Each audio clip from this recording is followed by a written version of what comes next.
வணக்கம் மக்களே. ரீசெண்ட் டைம்ஸாக பார்த்தீங்கன்னா எனக்கு நிறைய டிஎம்ஸ் என்னன்னா, சிக்குக்கு வந்துட்டு நீங்கள் என்ன ஃபுட் பிளான் கொடுக்குறீங்க நிலா அப்படி சொல்லிட்டு கேட்டுருக்கீங்க. நான் வந்து இது எக்ஸ்பர்ட்லாம் கிடையாது. நான் என்ன என்னோட பேபிக்கு கொடுக்குறோம் அதை வந்து நான் உங்களுக்கு வந்துட்டு வீடியோ இதுக்கப்புறம் போடலான்னு இருக்கேன்.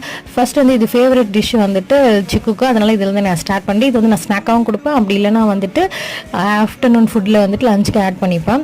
ஒன்றும் இல்லை, பேனை ஹீட் பண்ணிக்கோங்க, ஒரு 1/2 டீஸ்பூன் வந்து ஆயில் ஆட் பண்ணிக்கோங்க. ஆப்ஷனல் தான் ஆயில். அதுக்கு வந்துட்டு லைட்டாக ஆட் பண்ணால் வந்து கொஞ்சம் நல்லா வரும், ஒட்டாமல் இருக்கிறதுக்காக, தீயாது. நெக்ஸ்ட் வந்து ஒரு முட்டையை உடச்சி ஊற்றிக்கோங்க. நாட்டுக்கோழியும் கொடுக்கலாம், இல்லைனா வந்து பாய்லர் எக்கும் கொடுக்கலாம். அதில் வந்து பெப்பரு, மஞ்சத்தூள், உப்பு. நீங்கள் 1 இயர்க்கு அப்புறமா இருந்தாங்கன்னா சால்ட் ஆட் பண்ணிக்கோங்க. 1 இயர் பிலோ வந்தால் சால்ட் வந்து ஸ்கிப் பண்ணிக்கோங்க. நல்லா வந்துட்டு பொடி மாஸ் அளவுக்கு நல்லா அந்த முட்டை எல்லாமே வேகிற அளவுக்கு நீங்கள் வந்து பொடி மாஸ் பண்ணிக்க வேண்டியது தான். நல்லா வந்து கொத்தி கொத்தி வச்சுக்க வேண்டியது தான். அவ்வளோதாங்க. ரொம்ப ஈஸியான டிஷ் தான். இது கொடுத்தீங்கன்னா கண்டிப்பாக வந்து பேபிஸ் எல்லாம் சாப்பிடுவாங்க. ப்ரோட்டீன் ரிச்சாக இருக்கிறதுனால ட்ரை பண்ணி பாருங்கள். டேரா பை மக்களே, டேக் இட் ஆல்.